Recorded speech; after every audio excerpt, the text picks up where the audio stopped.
আর আজ সল্টলেকে বঙ্গ বিজেপি নেতৃত্বে ছিল বৈঠক। সেই বৈঠকে প্রার্থী নিয়ে সিদ্ধান্ত হলো না। প্রার্থী ঠিক করতে ফের আলোচনা করবে রাজ্য বিজেপি। 4 কেন্দ্রের জন্য 12 নাম দিল্লি পাঠাবে রাজ্য। বৈঠকে ভোট পরবর্তী অশান্তি নিয়ে কমিটি গঠন। লোকসভার ফল নিয়েও পর্যালোচনা বৈঠকে দীর্ঘদিন পরে ছিলেন দিলীপ ঘোষ।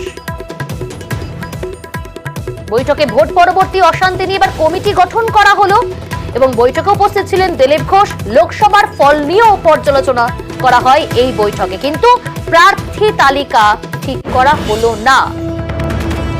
আর এদিকে বৈঠক থেকে বেরিয়েও মুখে কুলুপ দিলীপ ঘোষ, একেবারে স্পিকটে নট।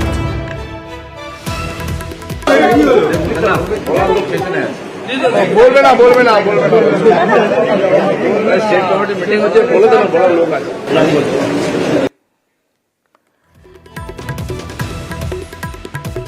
আর এদিকে ইঙ্গিতপূর্ণ বার্তা সুকান্ত মজুমদারের। বিজেপি ঐক্যবদ্ধই আছে। হারলে পরে মানুষের মনে অনেক দুঃখ কষ্ট থাকে, সবাই চেষ্টা করে বাইরে সেটাকে বলার। আমি সভাপতি, আমি বাইরে বলতে পারবো না, কিন্তু অন্যদের তো সেই বাধ্যবাধকতা নেই, সেজন্য তারা বাইরে বলে। পার্টি সময়ের সাথে সাথে অনেক কিছু পরিবর্তন হয়, অনেক কিছু স্টেপ নেয়, সময় এলে বুঝতে পারবে। বিজেপি কর্মীদেরই প্রশ্নের মুখে শুভেন্দু অধিকারী। কোচবিহারে ভোট পরবর্তী অশান্তির অভিযোগ। দলের কর্মীদের বাঁচাতে কি করছে বঙ্গ বিজেপি? পদ্মনেতাকে এই প্রশ্ন। ঘর ছাড়া বিজেপি কর্মীদেরই সুরক্ষা দিতে কিছু করার আর্জি শুভেন্দুকে। সীমাবদ্ধতা আছে মানলেন বিরোধী দলনেতাও। আক্রান্তদের আইনি সাহায্য দেওয়ার আশ্বাস।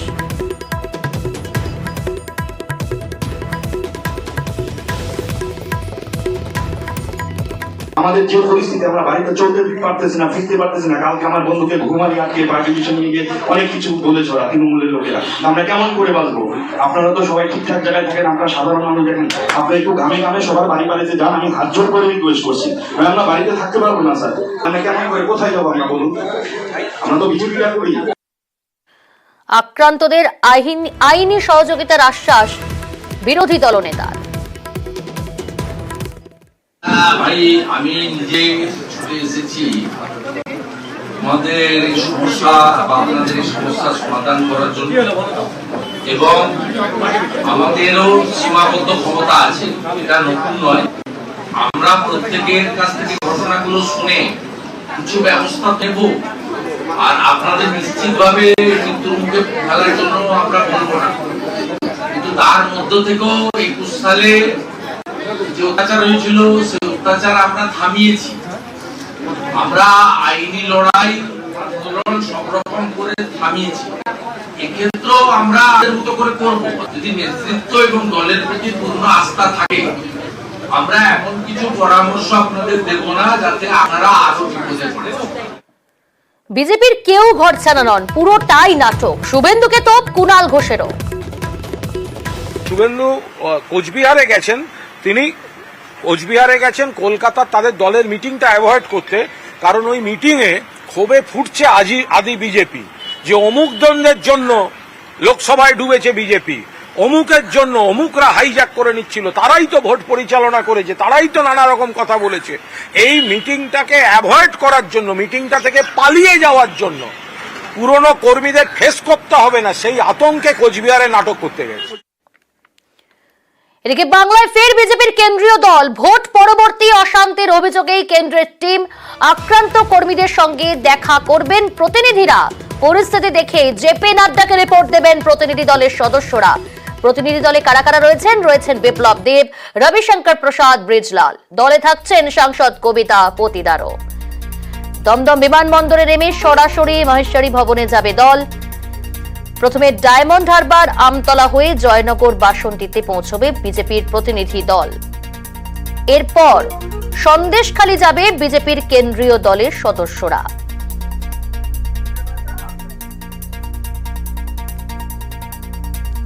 মঙ্গলবার কোচবিহার যাবে বিজেপির প্রতিনিধিরা।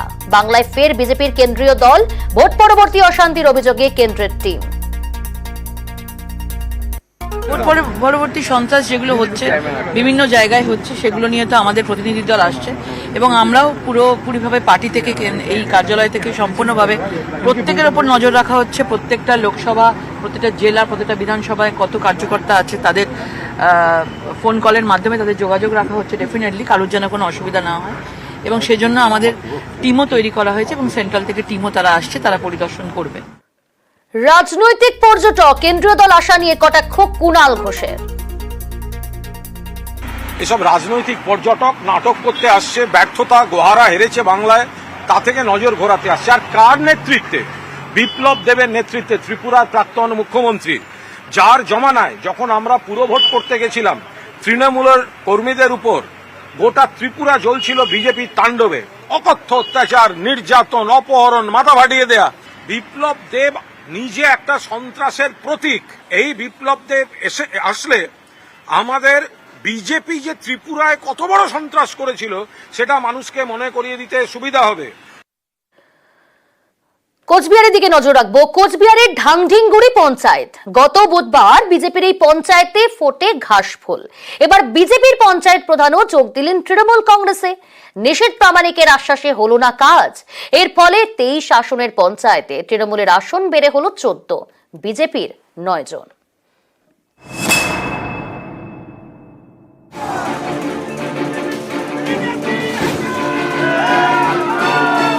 কোচবিহার লোকসভা কেন্দ্র, এই আসনটি এবার বিজেপির থেকে ছিনিয়ে নিয়েছে তৃণমূল। তারপর থেকেই নিশীথ প্রামাণিকের জেলায় একের পর এক পদ্মের পঞ্চায়েতে ঘাসফুল ফুটছে।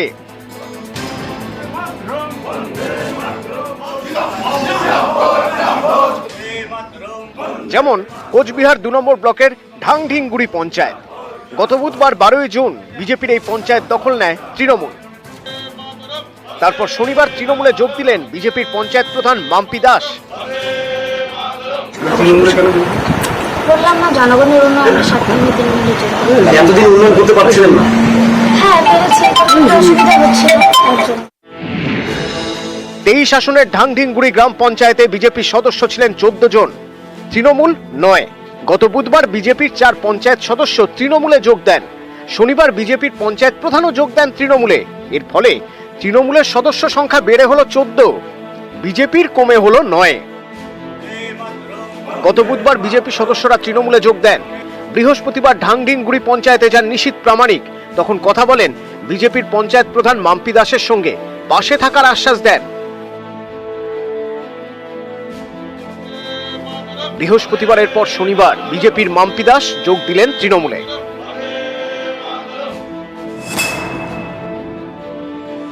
পুলিশের জন্যই আজকে বিজেপির কর্মীরা বাড়িতে থাকতে পারে না, তারা যেতে বাধ্য হচ্ছে।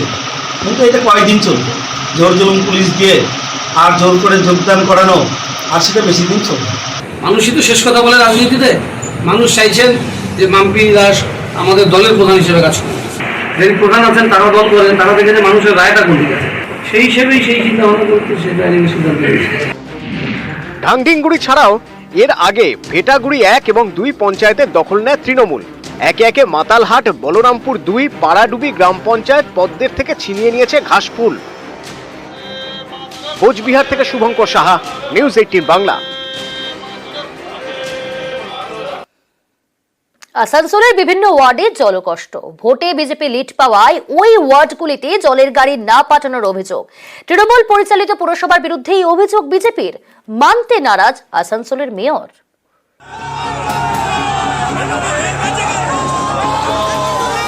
ওয়ার্ড থেকে লিড পেয়েছে বিজেপি, প্রতিশোধে বন্ধ পুরো পরিষেবা, এতেই জলকষ্টে স্থানীয়রা। এই অভিযোগে আসানসোলের তরজা তুঙ্গে। বিজেপি লিড পেয়েছে বলে তাদের জল ট্যাঙ্কারের জলও বন্ধ করে দেওয়া হবে কেন? এই বিচারিটা কেন?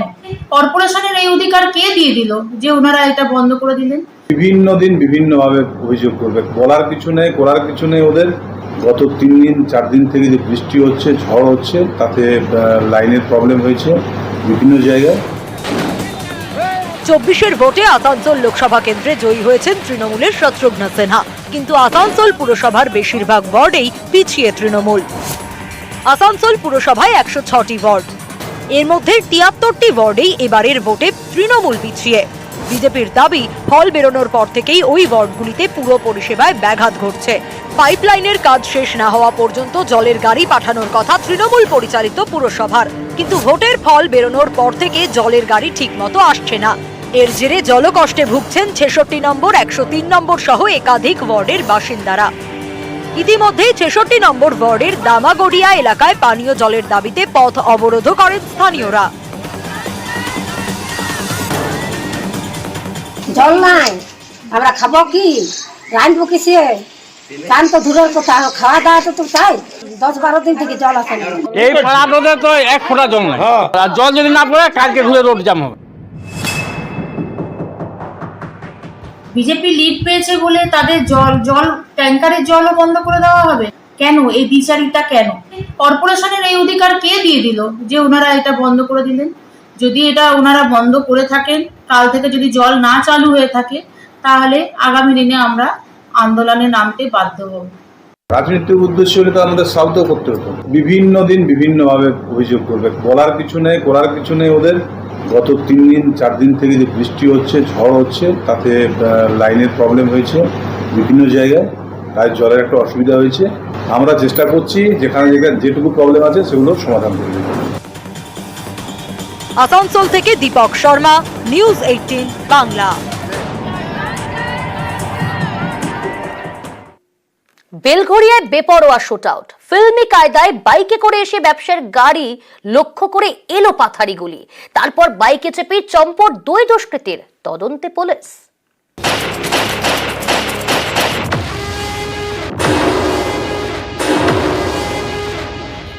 শনিবার ভর দুপুরে টান টান থ্রিলার, বাইক নিয়ে ব্যবসায়ীর গাড়ির পিছু ধাওয়া,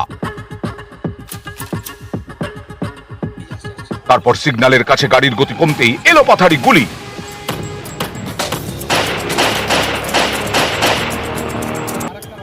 বেলঘড়িয়ায় বেপরোয়া শুটআউট, পুরসভা থানা থেকে ঢিলছোড়া দূরত্বে ব্যবসায়ীর গাড়ি টার্গেট করে পর পর গুলি।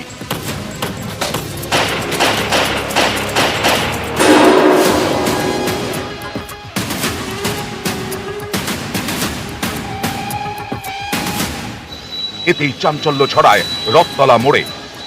যে গাড়িটা এখানে ছিল গুলি করে ওইদিকে করে বেরিয়ে গেছে। যে গাড়িটা লোক উঠছে, গাড়িটা কি মানে রানিং ছিল, এদিকে অভিমুখ ছিল? হ্যাঁ, ওইদিকে অভিমুখ ছিল। অজয় মণ্ডল, বাড়ি বারাকপুরে, বাইকের শোরুম রয়েছে আগরপাড়ায়, এছাড়াও রয়েছে প্রমোটারি ব্যবসা। শনিবার দুপুরে শোরুম থেকে বেরিয়ে নিজের গাড়ি করে ডোমজুর যাচ্ছিলেন ব্যবসায়ী অজয় মণ্ডল। সেই সময় রথতলা মোড়ের কাছে সিগন্যালে গাড়ির গতি কমে, তখনই গাড়ির বাঁদিক থেকে এসে এলো পাথারি গুলি চালায় দুষ্কৃতীরা। কজন ছিল ভেতরে? 2 জন। मैं और मेरा बॉस। सिग्नल पे आदमी गाड़ी स्लो ही करता है। বাইকে কজন ছিল? बाइक पे 2 जन। কি ধরনের বাইক ছিল?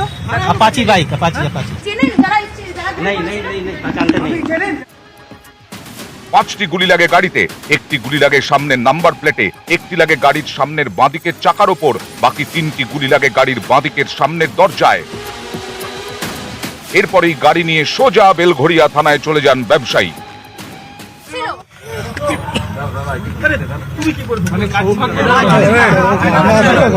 শোরুম থেকে বেরিয়ে ডোমজুরের দিকে যাচ্ছিলাম, এখানে এলোপাতারি আমার গাড়ির উপরে গুলি করা হয়। আমি তো কাউকে চিনতে পারিনি বা আমি চিনিও না কাউকে। যেটা স্টেটমেন্ট আছে সেই স্টেটমেন্ট মোতাবেক এক বাইকে 2 জন হঠাৎ করে ওনার গাড়িয়ে বাঁদিকে যেটা আছে আসে, এন্ড তখন গুলি করে, यानी 5টি বুলেট মার্কস পেয়েছি। সেটা দিয়ে এটা ডেফিনেটলি শিওর कि 5টি বুলেট ফায়ার করা হয়েছে। নিউজ 18 বাংলা।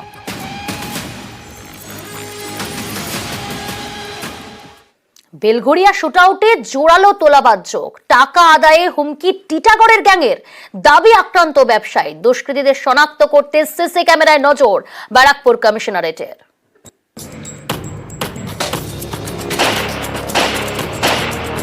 দিনে দুপুরে তাঁর গাড়ি লক্ষ্য করেই গুলি চালায় দুষ্কৃতীরা। এরপর পুলিশের কাছে অভিযোগ জানাতে গিয়ে ব্যবসায়ীর চোখে জল।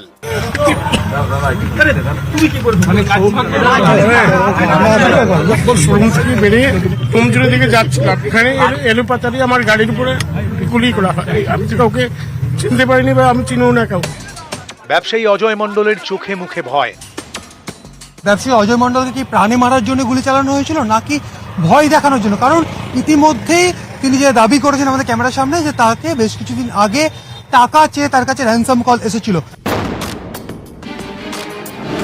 অজয় মণ্ডলের দাবি, বেশ কিছুদিন আগে তার কাছে টাকা চেয়ে হুমকি ফোন আসে। টিটাগড়ের দুষ্কৃতীদের বিরুদ্ধে হুমকির অভিযোগ। সে সময় পুলিশকে জানিয়েও নাকি কোনো লাভ হয়নি। ফোন কল অনেকদিন আগে এসেছিল, ফোন তো সেই টাকা চেয়ে এসেছিলাম পুলিশের কাছেও আগে, হয়নি। সিসি ক্যামেরার ফুটেজেই দেখা যাচ্ছে ব্যবসায়ীর গাড়ির কাছেই ছিল দুষ্কৃতীদের বাইক। খুব কাছ থেকেই পর পর গুলি চালানো হয়। গাড়িতে 5টি গুলি লাগে। বাঁদিকের সামনের গেট, এই ভেতরের চালকের আসনের পাশে বাঁদিকের আসনে তিনি বসেছিলেন।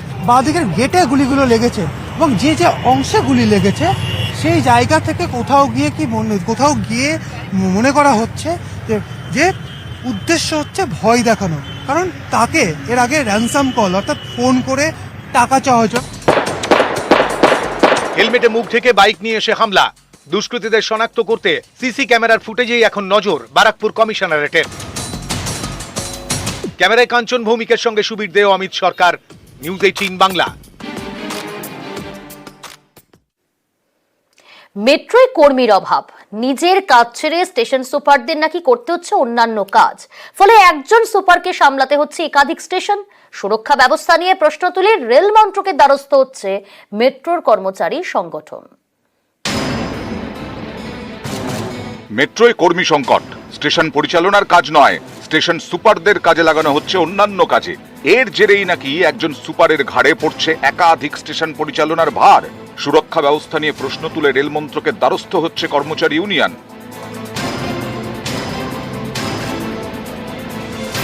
ক্রমে ডানা মেলছে কলকাতা মেট্রো। এখন মেট্রো চলে দক্ষিণেশ্বর কবি সুভাষ, হাওড়া ময়দান থেকে এসপ্ল্যানেড, শিয়ালদা থেকে সেক্টর 5, রুবি, কবি সুভাষ এবং জোকা থেকে মাঝেরহাট রুটে। সব মিলিয়ে 46টি মেট্রো স্টেশন। এই 46টি স্টেশনে 46 জন স্টেশন সুপার থাকার কথা, কিন্তু এখন 46টি স্টেশন দেখভালের দায়িত্বে আছেন 27 জন স্টেশন সুপার। ফলে একজন স্টেশন সুপারের দায়িত্বে পড়ছে একাধিক মেট্রো স্টেশন। বাকি স্টেশন সুপারদের অন্যান্য কাজে লাগানো হচ্ছে বলে অভিযোগ। নতুন এই ব্যবস্থার প্রতিবাদে রেল মন্ত্রকের দ্বারস্থ হতে চলেছে কর্মচারী ইউনিয়ন। তাদের দাবি, দূরের স্টেশনে কোনো গন্ডগোল হলে একজন সুপারের পক্ষে সেখানে দ্রুত পৌঁছে পরিস্থিতি সামলানো কঠিন। এভাবে চলতে থাকলে প্রভাবিত হতে পারে দৈনন্দিন পরিষেবাও। প্রচুর শূন্য পদ পড়ে রয়েছে, অথচ সেই শূন্য পদে কিন্তু কোন রকম পূরণ করা হচ্ছে না। আমাদের যে এসএস কম আছে তা নয়, আমাদের এসএস বেশি আছে, কিন্তু তাদেরকে দিয়ে আপনি অন্য কাজ করাচ্ছেন বলে আপনার এই অবস্থা হচ্ছে। একটা এসএস কে যে দুটো স্টেশনের দায়িত্ব দিচ্ছেন, তাহলে তার কাছে ভার্চুয়ালি বা দেখার কোনো জায়গা থাকছে না, সে ব্যবস্থাও নেই। অর্থাৎ আপনি একটা স্টেশন থেকে আরেকটা স্টেশন দেখবেন কি করে? আমরা এই নিয়ে মেট্রো রেল কর্তৃপক্ষের কাছে অনেক দরবার করেছি, কিন্তু তারা কোন রকম কর্ণপাত করতে রাজি নয়।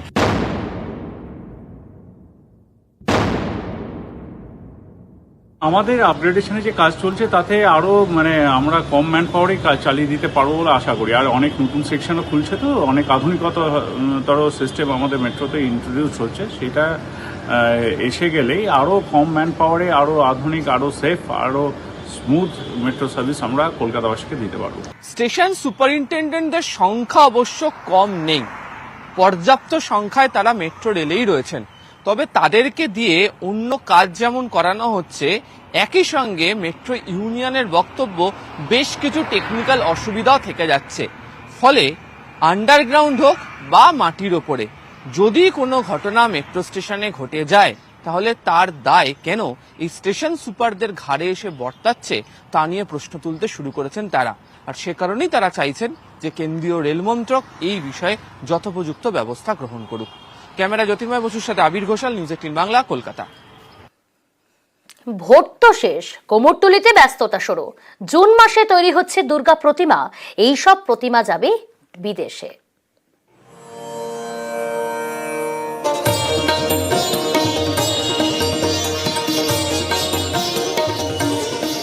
কলকাতার কৈলাস কুমারটুলি, এখান থেকে রওনা দেয় দুর্গা। ঘরের মেয়ে ঘরে ফিরে। এবছর অক্টোবরে পুজো, কিন্তু এই জুন মাসে কুমারটুলিতে চরম ব্যস্ততা, তৈরি হচ্ছে প্রতিমা, যাবে বিদেশে।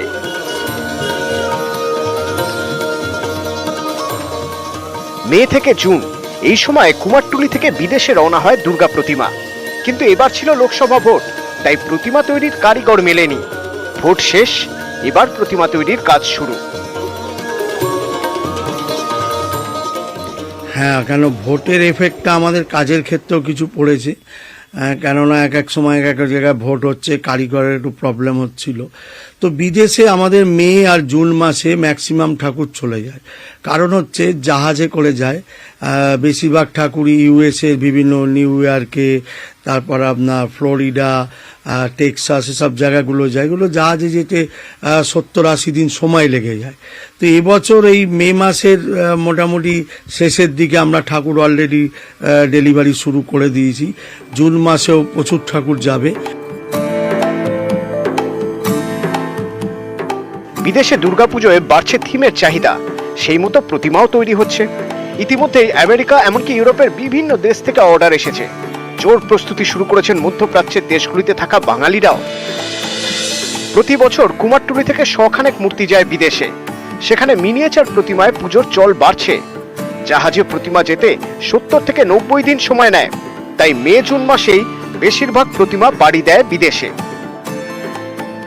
ছোট দুর্গাও এবার প্রচুর গেছে, কেন আমাদের এখানে ছোট ছোট মাটির দুর্গা যেগুলো 18 ইঞ্চি, সেগুলোরা পুজোকরা ভাসান দেওয়ার রীতি রেওয়াজটাকে রাখে। এছাড়াও এই বছর আমরা দেখছি যে থিমের পুজো কলকাতায় যেভাবে হচ্ছে, সেই থিমের পুজোকেও কিন্তু বিদেশে অনুসরণ করছে। আমার কাছে প্রায় 200 থেকে 250 মতো কুলো, পাখা এরকম অর্ডার দিয়েছে। এটা ইউএসএ নিউ ইয়র্কে যাবে, তারা ওই ডেকোরেশনের জন্য আমাদের এখান থেকে তৈরি করে নিয়ে যাচ্ছে।